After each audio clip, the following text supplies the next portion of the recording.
At a middle school in Japan, the entrance ceremony was underway.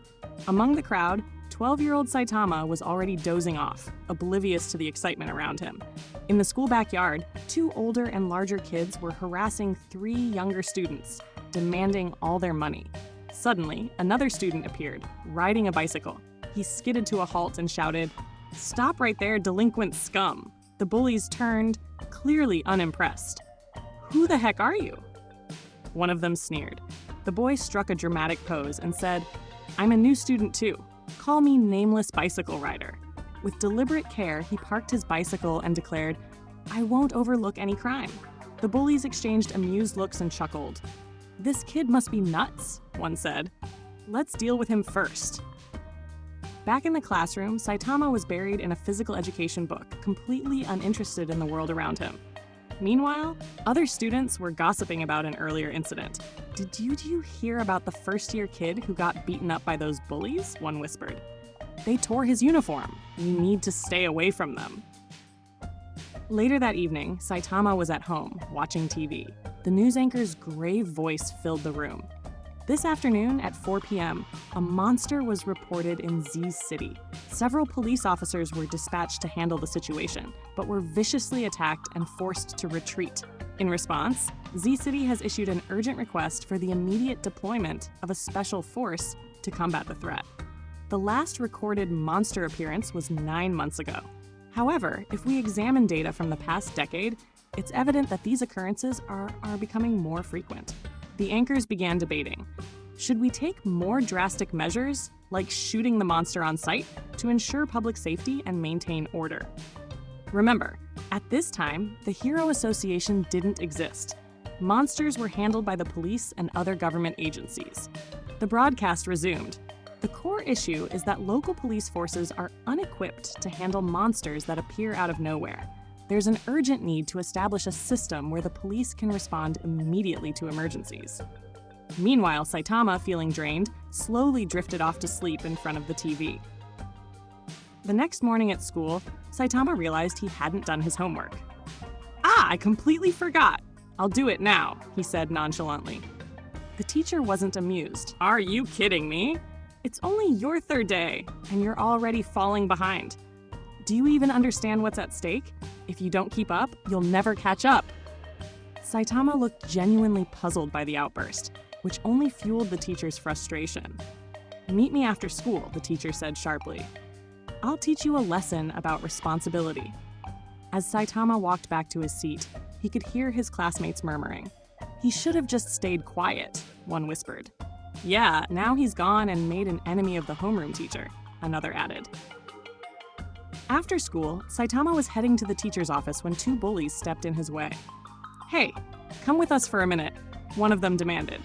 "I can't," Saitama replied calmly. "I'm supposed to go to the teacher's office."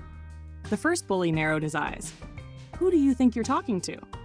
The second bully smirked and added, "Do you even know who we are? Every student in this area, from middle school to high school, shakes in fear at the name Ripped Uniforms." They loomed closer. "Now come with us to the backyard," they ordered. "If you don't, we'll rip your uniform to pieces." In the back alley, the bullies cornered Saitama. "Hand over your wallet," one of them demanded. Saitama crossed his arms, his tone full of mockery. "I don't have one on me." Cracking his knuckles, he added, "You two are just a pair of senior students with bad attitudes. But me, I'm the guy with the title, Good for Nothing. Bow down before me." The bullies exchanged a brief look of hesitation, but quickly regained their confidence. "You've got some nerve," one sneered. Without another word, they beat Saitama up and tore his uniform. "What's with this guy?" one bully muttered. "He was acting all high and mighty, but he's just dirt poor. He only had 200 yen on him." Suddenly a loud thump echoed through the alley. One of the bullies was struck and sent flying by a monster. It was the same creature they'd seen on the news earlier. The bullies froze, their faces pale. "It's the monster from the news," they screamed.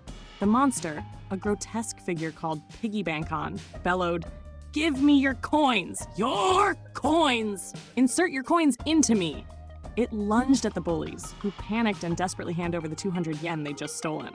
"No, all my fortune!" one of them cried. How am I supposed to pay for my little brother's school lunches now?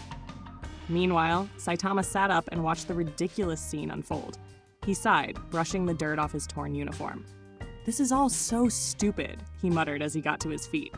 "First, I forget my homework. Then I get beaten up by bullies. And now this." Determined to put an end to this nonsense, Saitama began chasing after the monster. As he ran, he shouted, "Give me back my 200 yen!" Older Saitama reflects, that monster came from somewhere completely different from my dull, everyday life. Maybe that's why I decided to chase after it that day. After a while, the chase led them into a back alley. The monster suddenly turned around and bumped into Saitama, knocking him out cold for a good hour. When Saitama regained consciousness, the first thing on his mind was, "I've got to go to the teacher's office." Later, the police forces and a special unit teamed up to surround the monster and easily defeated it. Saitama never got his 200 yen back. By sundown, at the teacher's office, the teacher glared at Saitama and said, "Saitama, I told you to meet me directly after school. Did I not? Is this your idea of a joke?" Saitama replied calmly, "You said to come after school. You didn't say directly after school." The teacher scoffed. "You're a smart cookie, aren't you? In case you haven't noticed, this isn't grade school anymore. And what happened to your uniform? If this is supposed to be a joke, it isn't funny," Saitama explained. "It wasn't my fault. 2 senior students tore it up and took all my money." The teacher narrowed his eyes. "Oh, so now you're blaming your seniors. Huh? How much money did they take?" Saitama replied, 200 yen. The teacher couldn't help but chuckle sarcastically. 200 yen? You're a real comedian, aren't you? On his way home, Saitama reflected on the events of the day, being beaten up by bullies, blamed by the teacher, and then dealing with a monster. Maybe I'm just not cut out for this society, he thought. I don't even know how to live in this world. All I ever do is fail. How can I live a proper life when I'm this weak? 13 years have passed since that day. Saitama, now bald and unimaginably strong, stood atop a snow-covered mountain. A defeated snow monster lay behind him, and he carried a child on his shoulders. "I'm scared of the future, Uncle," the child muttered nervously. "I'm not your uncle," Saitama replied, frowning. The child corrected himself. "I'm scared of the future, big bald brother." Saitama sighed. "Why do you have to add bald to big brother? Anyway, why are you scared of the future?"